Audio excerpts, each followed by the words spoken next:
All right, trying again on the off chance that it already started. I don't understand why it's not going here. Go live. Go live. There we go. I think that's the answer. Ah, look at me being all like technical and everything. So much fun. Welcome to Wednesday Morning Live with Linda Clement from Raising Parents. Today's topic, all unsolicited advice is criticism. Now, I get that some people disagree and think that they have very important things that they need to tell other parents. And I agree, other parents probably do need to learn things. But the foundation of giving advice that nobody is asking for is, I think you're doing something wrong.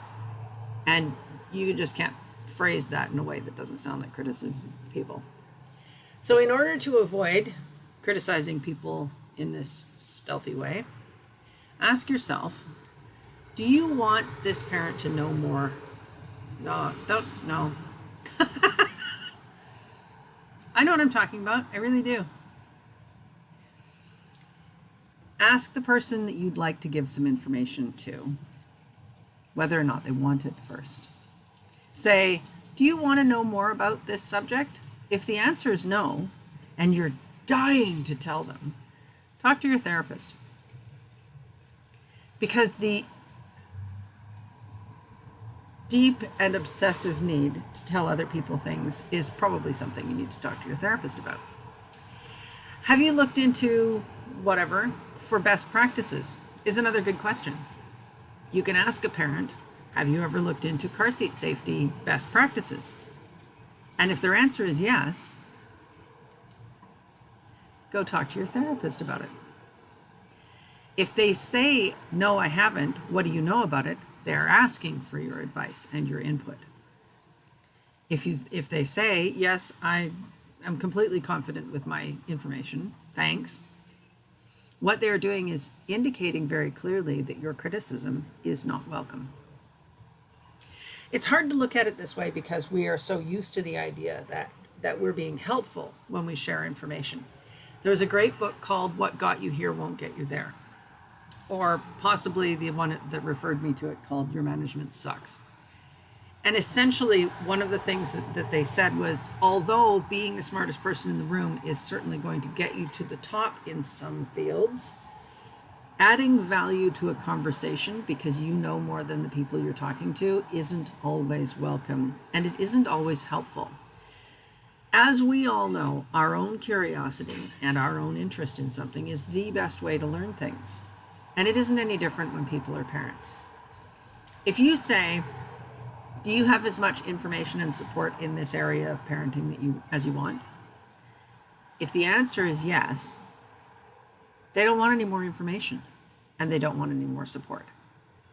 And they may have a very owly look on their face thinking, why would you ask me if I need more support in this area? Because even that question sounds a little bit like, I have information you don't have, and I think you're doing it wrong. It's fun being right. I promise you, I know how much fun it is to be right.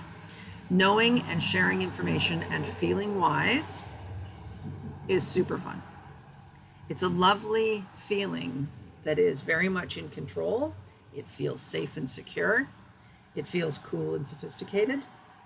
And it feels like you're sort of in on the top secrets. You just know all the stuff. But it's often damaging to relationships to be in that position in a conversation.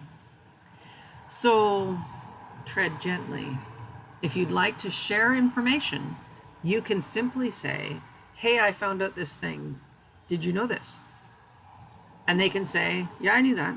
Or they can say, oh, no, that's cool. Can you tell me more? And that's really probably the best inroad to giving more information than they already have. Even if you think, oh, this is really dangerous. This is really impacting your relationship with your kid. It's hard not to know better than other people. And it's hard not to help people when we see them struggling.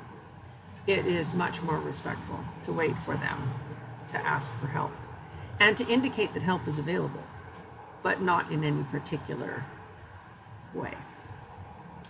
Join me every Wednesday morning around 9 o'clock. As you can see, I sometimes have other things and can't get the streaming software working.